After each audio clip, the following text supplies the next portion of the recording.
check out the book trilogy Zorro's Pacific Odyssey from Bold Venture Press in the description. There, you'll also find my Zorro Discord server, as well as the duology of The Legend of No Budget Zorro.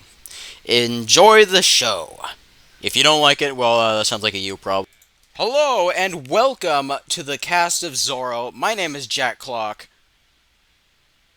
I'm Evan Ramirez. I'm Peyton Agnes. Oh, sorry. And here, we are going to introduce a new special guest, esteemed Zorro author Susan Kite. Would you like to introduce yourself? Hi. Yes, I am Susan Kite. I've been doing Zorro for more years than I want to consider. But, yeah. Love the character. Yeah, me too, Susan. I have some questions, for the audience and stuff like that. All right, the first one, I asked this to Francisco Silva on the second podcast episode. What is your favorite Zorro? Oh gosh, the Guy Williams one. Yeah. The one to me, the one and only, the Walt Disney one. Oh yeah, it's a good one. It's very popular, yeah. It is very popular. Yes. In fact, It's one of the most well-known ones. yeah, I noticed that most of your stories are based off of the Disney Zorro.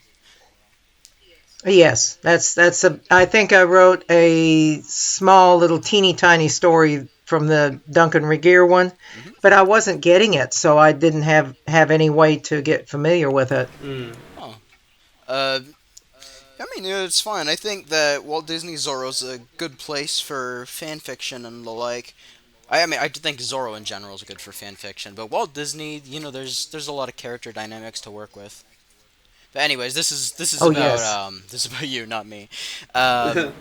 Next question: when did you begin writing? Not just Zorro, but in general. Oh, I wrote off and on over the years, but I really started, excuse me, Okay. I really started into it big time in the early 90s. Huh. That was a long time And it ago. was with Zorro. Oh, that's cool. My first novel was Zorro. That was before I realized that it was very difficult to publish something that was copyrighted like that. Oh yeah, it is. There's a guy on this Yeah. Discord server. He's writing a Zorro versus Predator parody right now. We've been talking all about the copyright issues and such. It's a little difficult Yeah. sometimes. Oh, Next fair question. Could you tell us about the Zorro fanfiction scene? Because I don't think any of us here are very familiar with the Zorro fanfiction scene. Not even I. Well, I'm vaguely familiar, just from looking at it vaguely, like just glossing over it. Yeah, but I know you're a pretty big component of it, or you were until you became official. So, would you be able to tell us a bit about what it's like with the Zorro fanfiction community? Really loyal fans. If they love your work, they will totally follow it. Yeah. Yeah, I actually had my own website for a while, had a bunch of not just Zorro, but other fan fictions. And when I really got big into the publishing, I needed that space for myself. So I put it on, there's a couple of really good fan fiction sites. One is fanfiction.com, I believe it's .com. I think it's not. And the other one, .net, okay, thank you. You're welcome. Anyway, and the other one is Archive of Our Own, which is where I put most of my stuff and other people's stuff too. I actually was hosting other people's stuff. Eugene Craig, who wrote a book for Bold Venture, Is is he the one that wrote Zorro and the Irish Colonel? yes, Oh, and he had he had some different stories on there too. he's a good writer. I don't think he is very good. I was just so impressed. Me too. But like a friend of mine who's deceased, her fan fiction's on there. Beautiful story, and several other people. So there's huge followings on fan fiction, and of course it's free. Yeah, that helps. I mean, it's a bit difficult to make official Zorro stuff. There's a lot of hoops and hurdles and stuff like that. But I imagine fan fiction's a way easier alternative Yeah. for aspiring fans. It is, and most of them don't mind because, let's face it, it's free Yeah, publicity. exactly. Yeah. It's not like Games Workshop where they'll strike Oh, down God. fan Yeah. content. Um, for those out of context, there's a fantasy series, a science fantasy like dark future series called Warhammer 40K. The Yeah. company that's behind it, Games Workshop, they're notorious for going after fans and fan works, fan animation, stuff like that. They always go after them. It's such a shame, Yeah. especially since they provide Yeah. free publicity, as you said. Yeah. Yes. Moving on to the next question, though. How would an avid Zorro writer join up with Bold Venture Press? Because I know a few people who'd love to. My suggestion would be to write to Audrey Parenti, and ask her if they're interested. Oh, You know, give them a synopsis and ask if they would like to read it. I've seen Because that's basically what I did. I've seen Audrey on Facebook once or twice, mostly her promoting new books and such. I never thought about talking to her. I probably will now. I know, Evan, you've been on and off and talking about making a Zorro thing too. If you Yeah. ever like finish one, then you know who to talk to. I can point you to her. I know Exactly. where she is. Uh, Absolutely.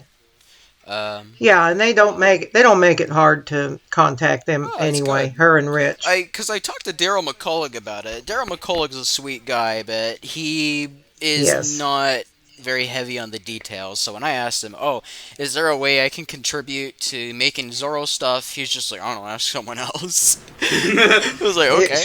Oh, God. He's a good guy. yeah. He's a good guy. I'm just joshing him. Yes. As for the last question that I have, anyone can be free to ask other questions after this, but what do you have to tell us about your new Zorro book trilogy? Because I haven't read it yet. Oh. I've come down with the case of what the professional scientists call broke, so I've not been able to Oh, get any yeah. of them. But would you be able to tell us about some of the book trilogy? Well, it's basically, the overarching title is Zorro's Pacific Odyssey, and since you guys are familiar with Zorro, I'll get a little more detail there. But I was, the second season of the Disney Zorro was not as well liked as the first, but I loved it. I loved them all. And the next. No, sorry, continue. The next to last one was, it had a horrible title, but the Senor China Boy. Oh yeah, good And, episode, bad title. oh, horrible title. But anyway, I loved the episode, and I thought, what would happen if the tables were turned? And basically, that is where Pacific Odyssey came That's from. a good idea. In the first one, Zorro is trying to put down this group of anti-Kingsmen that are terrorizing the neighborhood, and unbeknownst to him, they're planning on kidnapping him or shanghaiing him.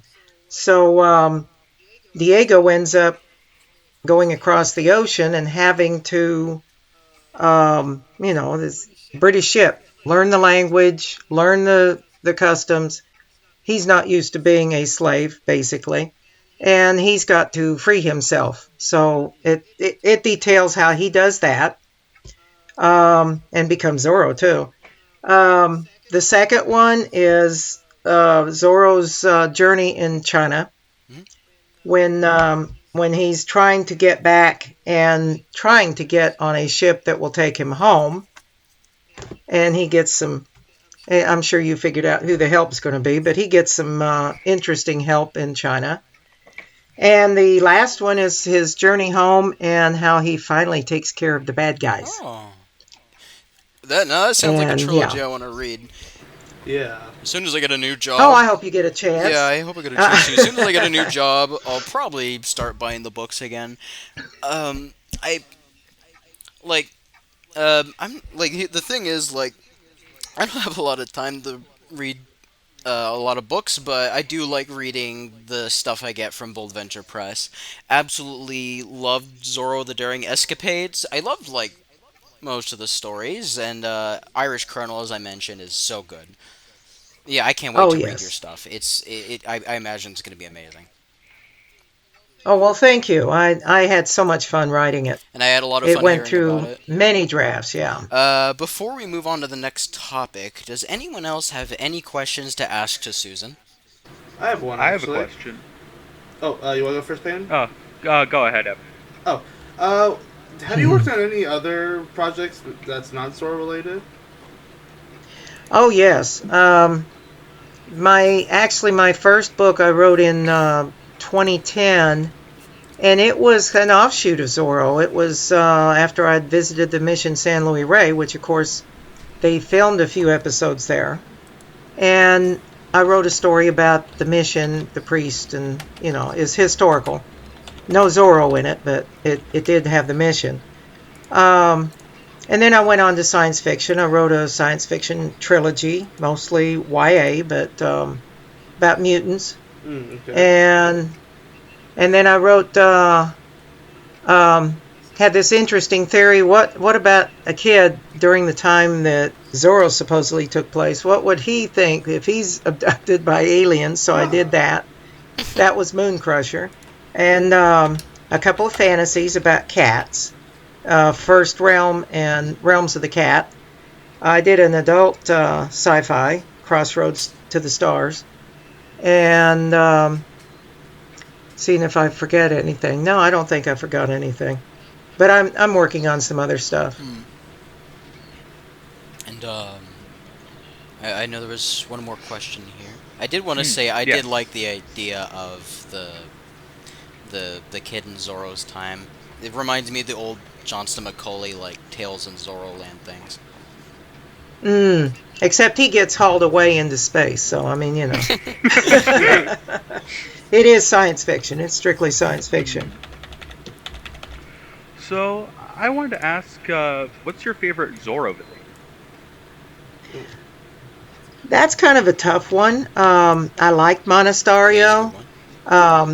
Yeah, I thought Basilio was that guy played it so well. I mean, that was and they had so many lines. Yeah. Sounds familiar. I'm gonna look him up on ZorroLegend.com. Is he? His second year. Second year. So Monterey. No, I really, I didn't. The Monterey episodes were probably my least favorite. Yeah, they were a bit of a slog. Excuse me, but yeah, later on Basilio was the little short guy that I just found him. He's the Yes. xenophobic guy. Yeah. Oh yeah. That ended up with all the different country stuff. Zorro stripping him of all his little. That's a nice coat you foreign have. Where was it stuff. made? Yeah. But I thought he was great. Yeah, he was great. Had a very funny death too. Yeah, I know the actor that was tragic. But anyway, Well, like those are probably my two. character. I mean, like he got Oh. shot by his own men because he dressed as Zorro. Yeah. Oh, yes. See, you got me remembering stuff too. Yes, I remember that now because his second in command was kind of he was a squirrely guy too. Yeah, I don't even remember the context behind that. It was just like I think he was just trying to trick someone. He dresses up as Zorro. He steps outside. He takes like 3 steps before one of his soldiers just guns him down, and that's just kind of the end of the whole arc.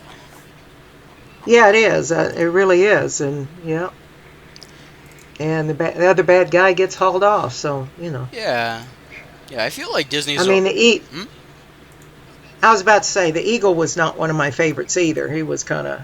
Oh, I thought Eagle was intimidating. I thought he was super intimidating. He was intimidating. Not much else, but there was. Yeah, that's about it. At the ending did not quite match how nasty he was earlier. True. Just making sure. Any last questions? I'm gonna move on pretty soon. No, I don't have any more questions. All right. Let's move on to some news. Now, when I was writing all these topics, this was pretty recent, but unfortunately, due to time constraints and stuff like that, it's not so recent anymore. But Boss Fight Studios has now released multiple new Zorro figures. And if anyone here remembers Boss Fight Studios, it's the toy company that recently made those Zorro and Tornado figures. What they've done is now they've made 4 new figures. 2 of them are from Zorro the Gay Blade, and 2 are from the Mask of Zorro. The Mask of Zorro ones, we've already seen Antonio Banderas' rendition of Zorro in toy form, but what we haven't seen is Bunny Wigglesworth, the Gay Blade himself. And oh my god, it looks amazing. It looks exactly like he was pulled out from the movie. Like, Yeah. the only complaint I got is... Huh? I was gonna say, for real, if you like Gay Blade, I would buy them, because you're probably not gonna see something like this again for a while. Yeah. Yeah, it's such a good movie. It was, yeah. My only problem is that they gave Bunny Wigglesworth a sword, which is not accurate to the film. He doesn't really use a sword, but that's such a tiny nitpick. Like, come on. Other than that, yeah, they look great. Bunny looks great. Diego has his Gay Blade outfit, which not a fan of the Diego outfit in that movie, but it's good for authenticity's sake.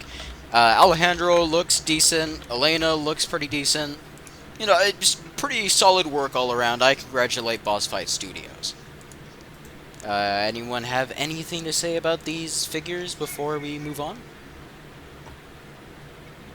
No. I don't think so. Up for pre-order, everyone. So go to Big Bad Toy Store or somewhere else and take a Yeah, look. you better buy some, because if we don't get enough sales, we're never going to see anything like this again for the next 10 years. Exactly. Alright. Oh my god, there was another piece of news. Since this is... I'd like to dedicate this episode to Zorro fan content. You know, we have Susan Kite on here. One of our topics is going to be about a Zorro fan film. Another piece of news is that a small YouTube channel from the Philippines made a duology of little shorts called Legend of Low Budget Zorro. It's pretty cool. It's basically some students making a little Zorro action sequence without using much money, and I think, you know, for what it is, it's really great. I'll put a link to it in the description, and I recommend people to check it out. It's a really fun watch, especially with all the crazy stunt work people do. And I'm sorry to throw everyone off, but I just wanted to mention it. Alright. What? Oh, the next topic. Alright. Best Zorro outfits. This is the question I have for everyone. Alright, I want Susan to go first, since she's the guest. Well, I would again have to say the Disney ones. I saw one of them in person? Golly, in person. Thank you very much. One time, and I just thought the detail was so exquisite.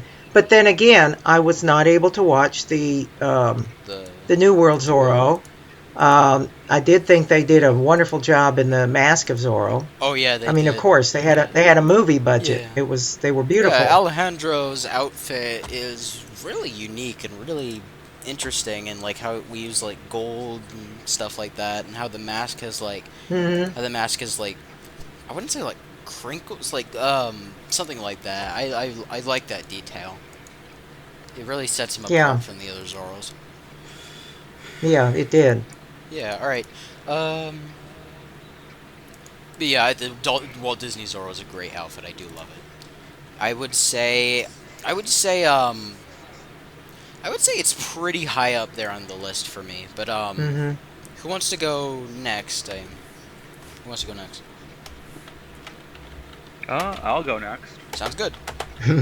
Uh, I have a tie between the Black Whip and Bunny Wigglesworth.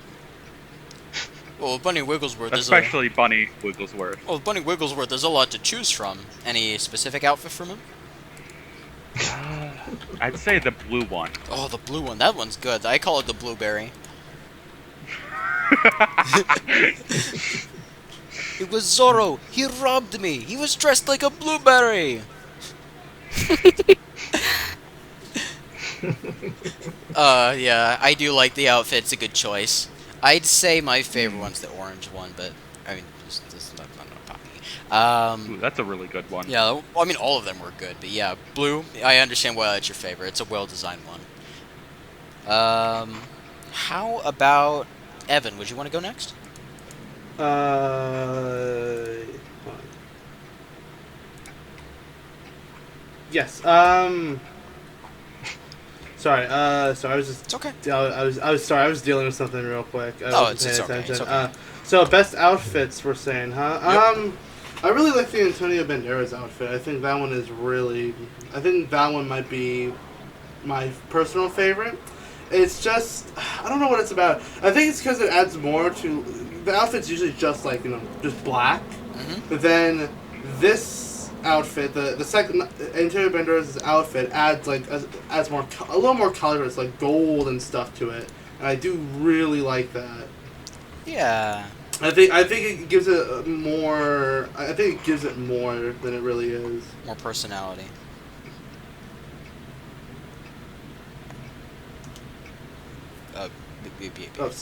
That's all I have to say.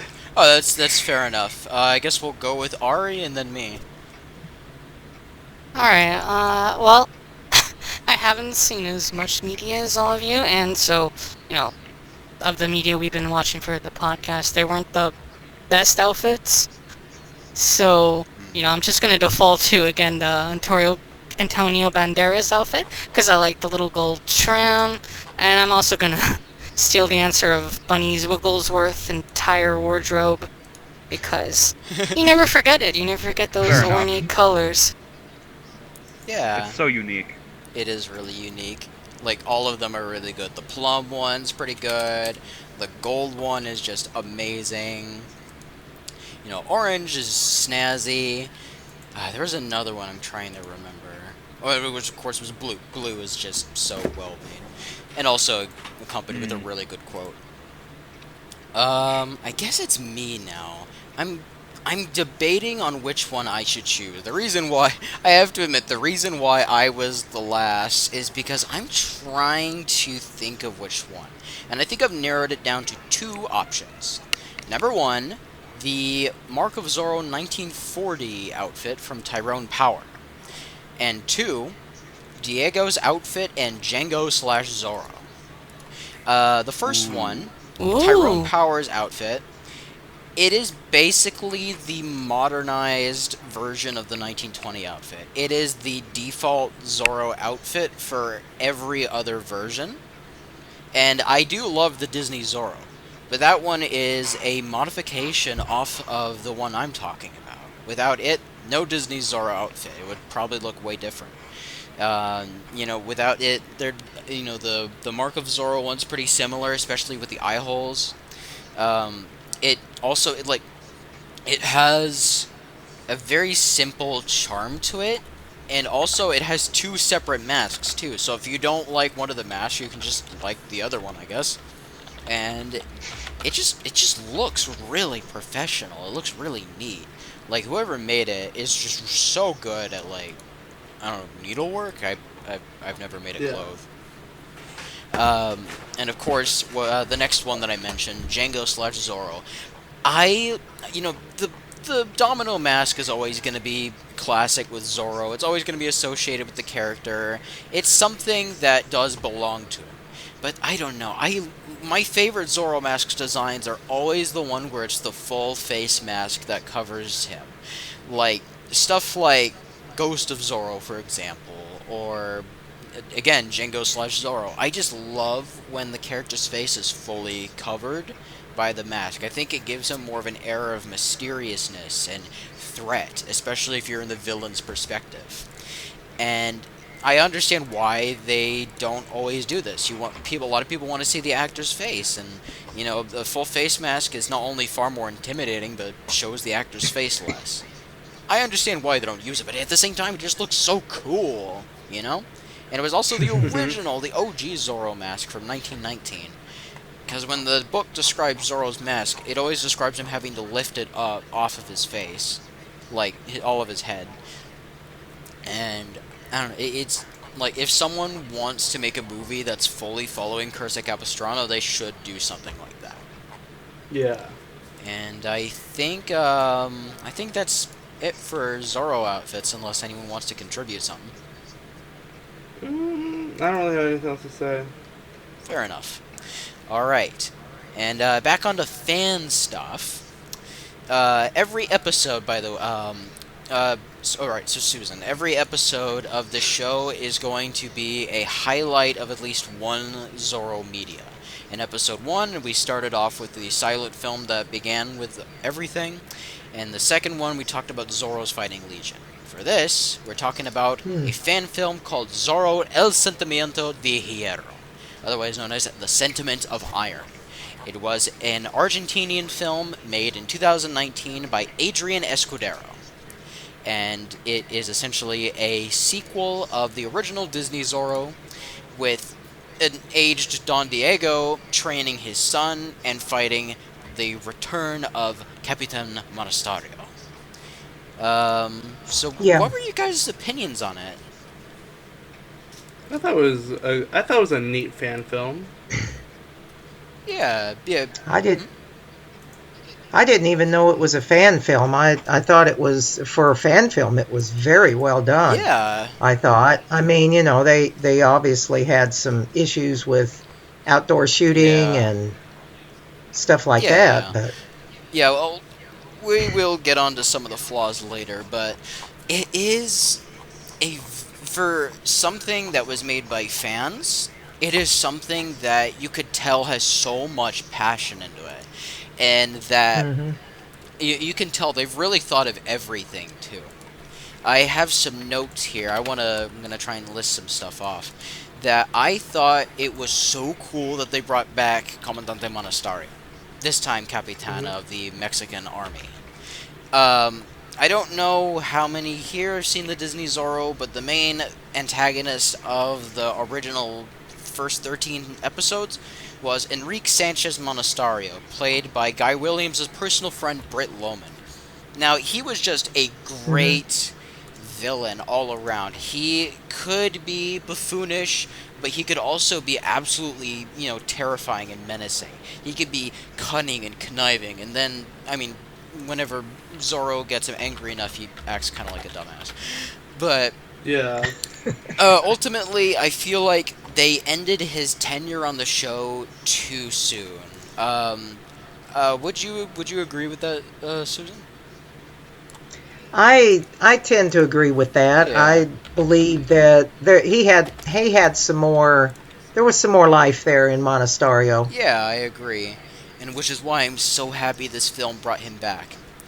And speaking of bringing characters back, like a lot of the actors that they got for the pre-existing characters look scarily accurate to the original version.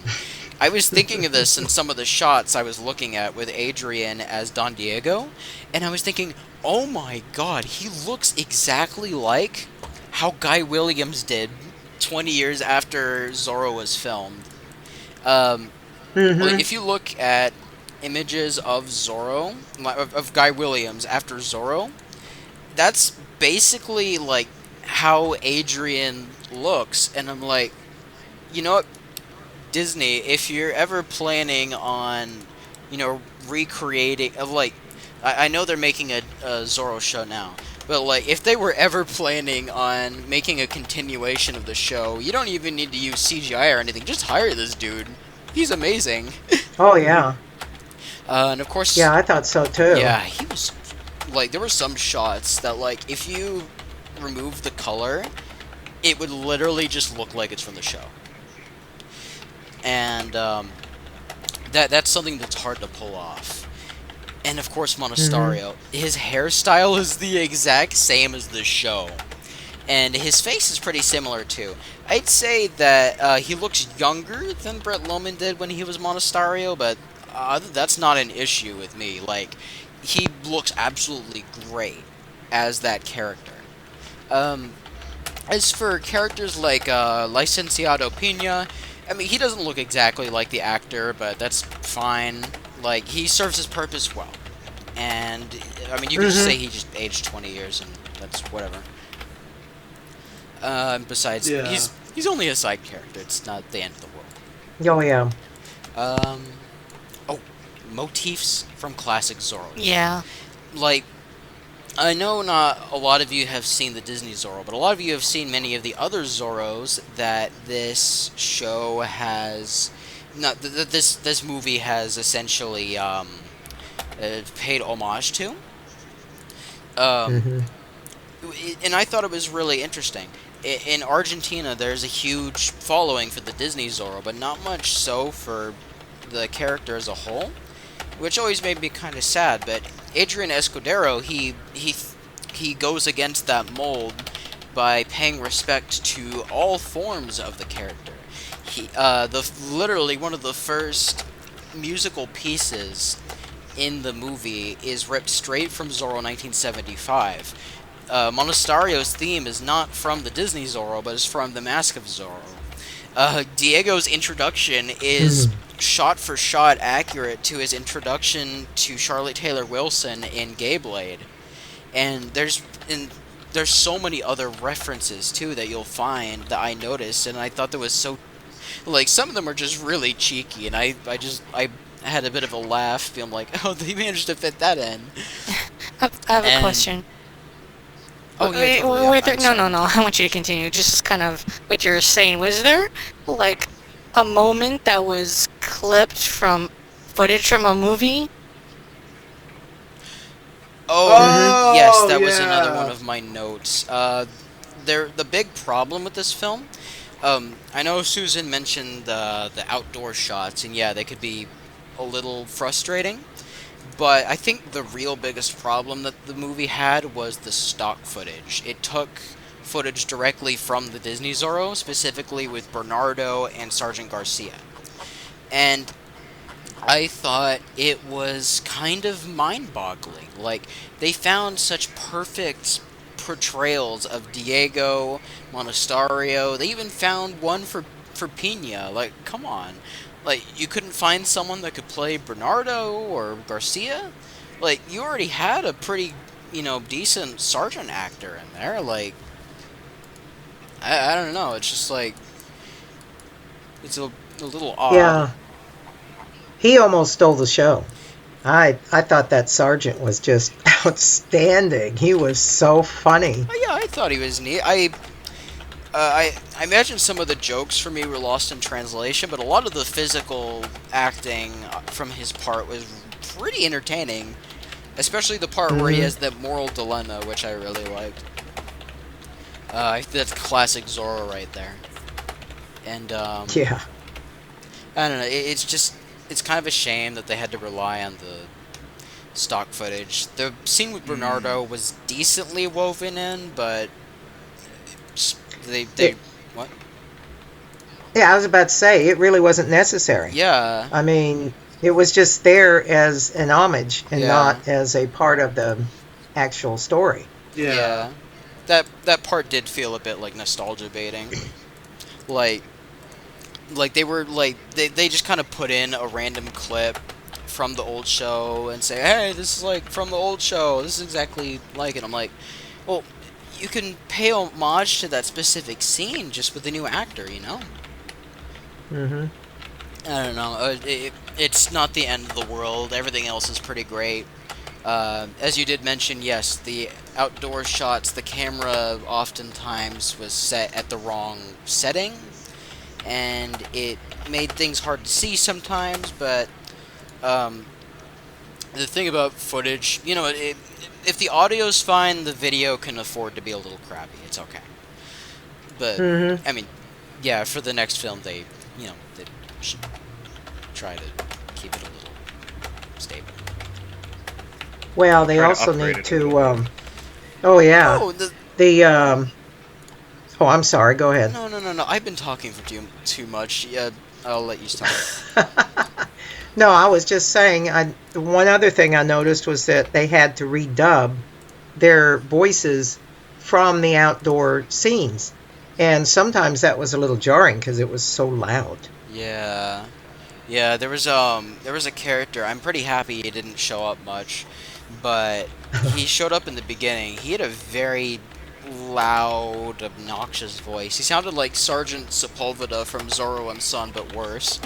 I, Oh, God. yeah, he was like, oh God, he was like, he talked like this. It was very annoying and very grating. I'm happy I only had like 3 lines. I would say though, with Peyton, the problem's not with the camera itself. It's just I think they set it. Well, that's not for what I'm saying. I just meant like that they use it better. Yeah. Oh, yeah. Fair enough. Sorry. Like the problem with the camera was that they were setting it up for indoor shots outdoors, because the indoor shots, they all look spectacular, especially every part at the end. Like the lighting is, it's perfect, and like pretty much everything else when it comes to like inside the church, for example, looks great. But outdoors, especially with the horse chase scenes, it just looks questionable. You know? Mm. Yeah. Yeah. I'm gonna look to see if I had any more notes to make about the movie. Oh, there is one more thing that I'm gonna mention before I hand it over to everyone else. The period of the film I thought was super interesting. For example, not a lot of Zorros cover the Mexican period of California. A few do, like Gay Blade, Zorro and Son. I think there's 1 or 2 Italian ones that did it. Mask of Zorro technically did it. But the problem with a lot of these is that it's not really, you can't really tell that it's the Mexican period. It's basically It just seems vaguely it's Hispanic. well, the problem is it's just the Spanish Empire with a Mexican flag. And like, yes, historically, exactly. historically the Mexican Empire was particularly awful to its citizens, but in different ways. And the Zorro stories in that period never show much difference. Like, the passage of time doesn't mean much. And that's always been a pet peeve of someone who really likes history, like me. But this movie, it did what not even the official stuff could do. Not even Gay Blade or Mask of Zorro. What they did was they showed what the government was like, and they basically talked a lot about the different political implications of soldiers surrendering garrisons to the rebellion, or the Mexican government persecuting the Catholic missions and stuff like that, or other things that happened from that period that they wove into the story. While I didn't like Sergeant Garcia being stock footaged into the movie, which was jarring as hell, I did like that they mentioned that, he was involved in the Mexican War of Independence and surrendering the Presidio to the rebels. I thought that was super interesting. And Monasterio, like, he manages to weasel his way into the Mexican forces by pretending to have, been a supporter of Mexican independence, even though, obviously, he doesn't care about anyone other than himself. Yeah. And I just think all of it's super well done, and, like, they paid attention to the history. It's not just, like, a fairy tale that, like, remotely set in a time period like most Zorros feel like. This is an actual, almost period piece kind of thing. Like, Yeah. I just love that part. I hope they continue with that trend in future films, because I believe that Adrian Escudero is going to make more. I talked to him a year or two ago. He says that once he works on some non-Zorro stuff, he'll make a sequel, and I'm hyped. Ooh, that's good. Oh, that'd be good. Yeah. So, anyone else have any thoughts, opinions, anything they'd like to share? I do. I even though I'm not a personal fan of the Disney Zorro, I feel like Family Channel is a bit better in my opinion. I do appreciate the attention to detail and the effort they went to go and try to replicate the style, the actors, and everything. It's very, very. I can commend them for putting in the effort, and I can appreciate that. Yeah, I agree. Like, even the poster is almost 1-to-1 accurate. Yeah. With the poster of Sign of Zorro I have hanging in my bedroom. Exactly, yeah. Like, I'm just turning around right now and I'm looking at it. Almost the exact same details with, like, very minor alterations. And I'm just like, where are people like Adrian Escudero in the actual, like, Zorro filmmaking scene? Like, why aren't there more people like him in Hollywood making Zorros like that? It's such a shame that, like, you know, us fans have to pick up the slack and stuff like that. Exactly, yeah. And, like, he's definitely made the best Zorro fan film. There's been other Zorro fan productions, but none of them have the quality or writing to match this one. And I think that's something worth celebrating, and which is why I wanted to mention it in this episode. This episode is about supporting the fans, and I just think this is one of the best examples of a fan who deserves to be supported. Yeah, exactly. Yeah, I thought the girl was very good too. The flamenco no dance? one's the actress or whatever she was that would have 10,000 pesos, but I thought she delivered her lines very well. Yeah. I mean, she was very. Yeah, she did. She's very good. Yeah. She was pretty decent at flamenco dancing too, which is always cool. It's always neat seeing traditional dances and Zorro stuff. I'm happy they did that. Like, in the Disney Zorro, they did do it occasionally. Like, there was this one lady in Disney Zorro. She would always, like, you know, she was, like, flamenco dancing and stuff, and then something bad would happen, she'd go, "Ah!" and she starts screaming. Yeah, you know what I'm talking about, right, Susan? Yeah. Mm-hmm. Oh, yeah. Yeah, it's the one lady that always had that happen. It's really funny. But other than that... Yeah. Huh? I think the Luckiest Swordsman was where she showed up first. No, it was the one before. Was it earlier? Yeah, it was earlier. Okay.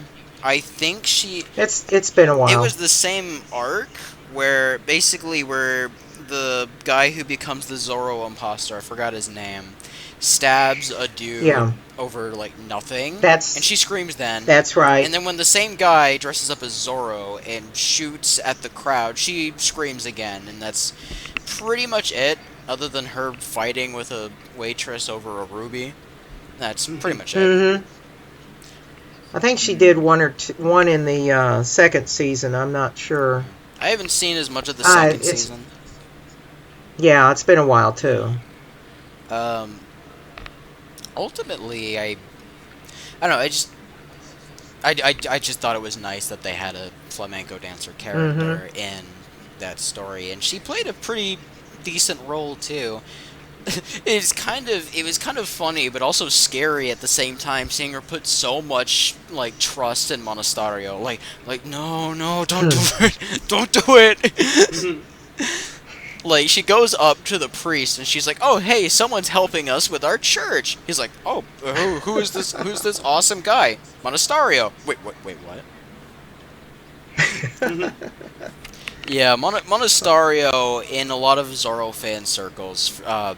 For the rest of you guys, since you're not too familiar with Disney Zorro, in a lot of fan circles, Monasterio is considered the ultimate Zorro villain. I don't think that's entirely true. I think that Don Doloro is, but that's my own 2 cents. But I understand why. I think he's one of the best renditions of the classic archetype of the greedy Capitan. And I think him being the main villain makes perfect logical sense. I really liked his acting. I liked it a lot. Oh yeah, he was great. Mhm. He was so great. You could tell that he loved being the villain. He loved every second of it. Yeah. Is that You might have to do this next topic without basically me, 'cause, like that's that I it? need to fix Everyone? my audio. Next topic, opinion. What modern day actor would be best for a new Zorro? Again, we'll start with Susan. I knew you would. Um, I because I know so little about. I don't watch modern stuff that much. When someone told me that Disney was going to do a new one, I said, "Oh, who?" And they told me Valderrama. Wilmer Valderrama. Yeah. And I was sitting there going, "Who's he?" And they said he's on NCIS. Oh, well, okay. And I looked him up, and I thought, yeah, he could do it. But I really don't have any opinions. Yeah, I thought that was a reasonable choice. Mm-hmm. There's like any actors like you could think of, like movies, TV, anything like that nowadays that you could think would pull off a decent Zorro.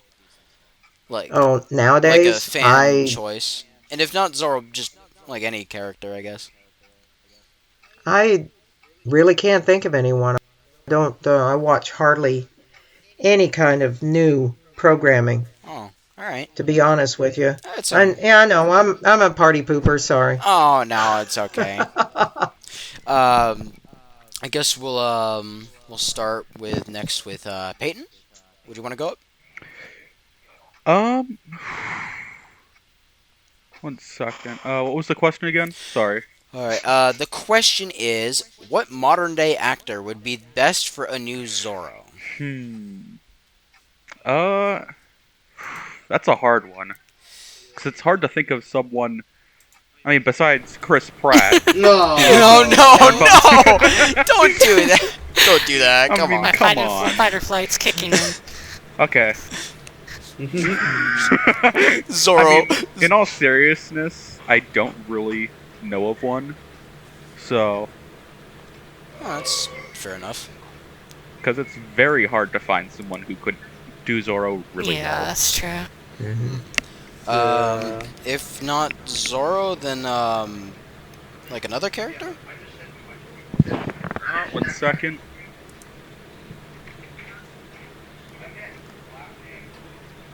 I mean, I think it's obvious. Antonio Banderas. Oh yeah, Antonio gonna Banderas make would be that a great joke. Zorro. Oh. All right. I have I guess we'll move on. Oh, good. Yeah, I was sorry about about to that. call on you. Yeah, so I don't expect anyone to agree with me, because I don't think it would be a very charismatic, like, frontline Zorro, but it's one I'd like to see, and I'd like to see Diego Luna Yeah. do the role. Hmm. He was casting in Star Wars Rogue One, That's a great choice. and Oh, that guy. Yeah. Yeah. He was Cassian Andor. yeah, and I just think he has a certain, refined, he'd make a very refined, Zorro, maybe like a slightly jaded one, and I'd like to I see think that would that. work. I actually do have one. He's a little more obscure, but I remember him from. Fun fact: I actually remember seeing this guy on Riverdale, because I used to watch that show a lot when I was into that show. But his name is Mark Consulios. I think that's how you pronounce his name. He. I don't really know much about him. I just remember seeing him on Riverdale a few times. I'm like, oh.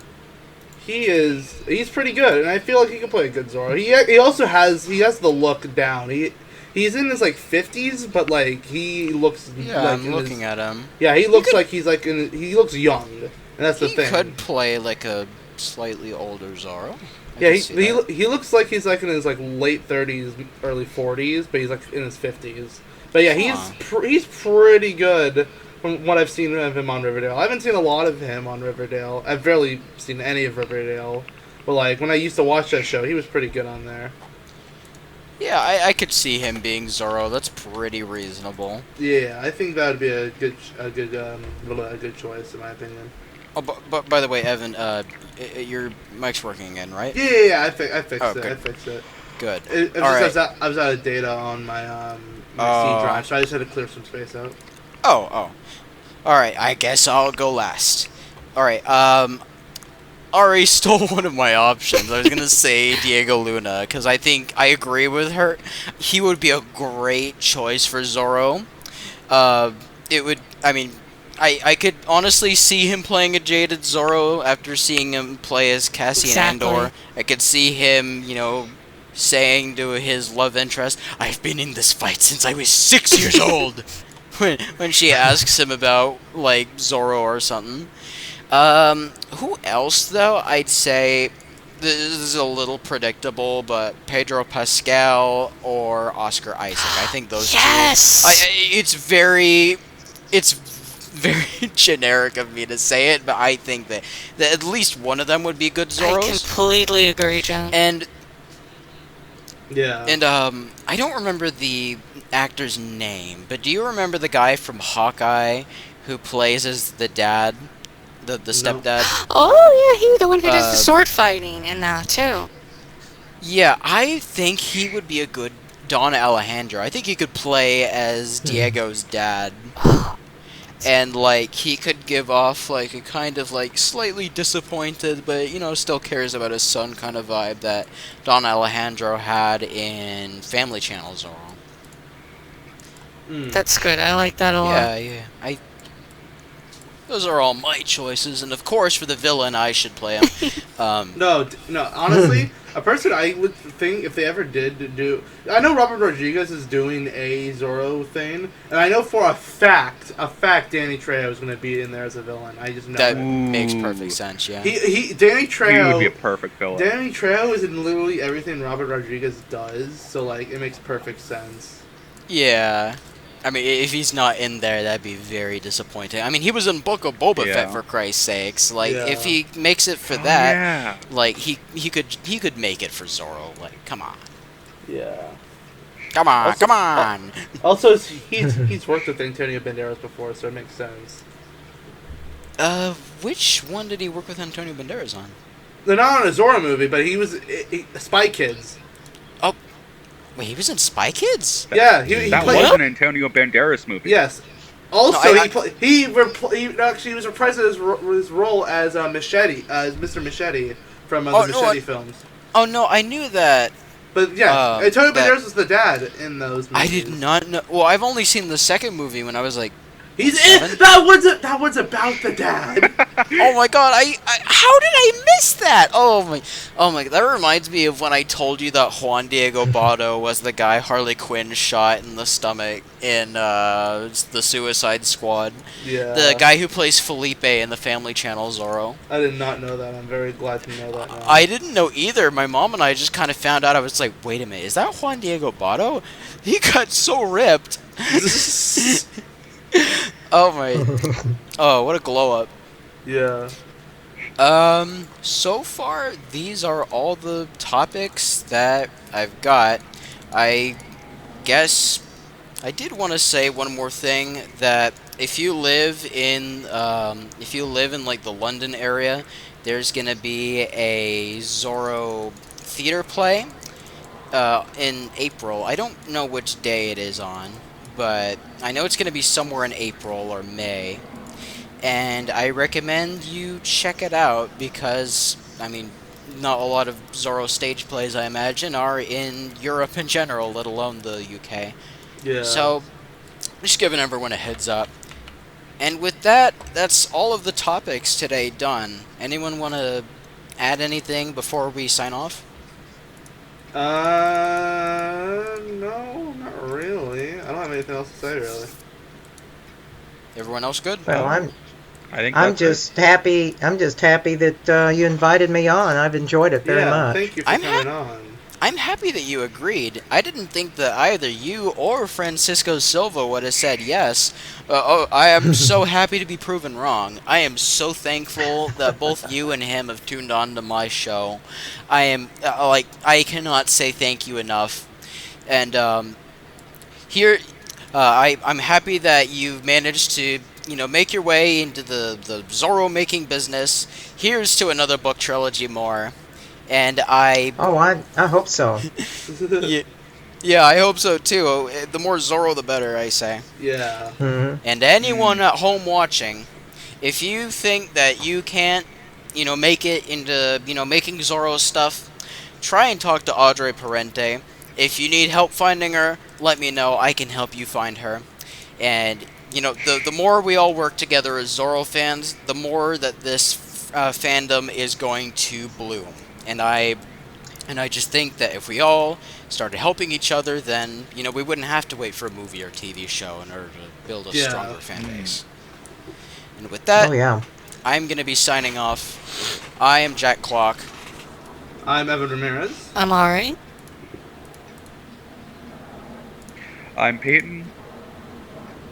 Yeah, I'm Susan Kite. Alright, see you guys. It's See been a ya. pleasure.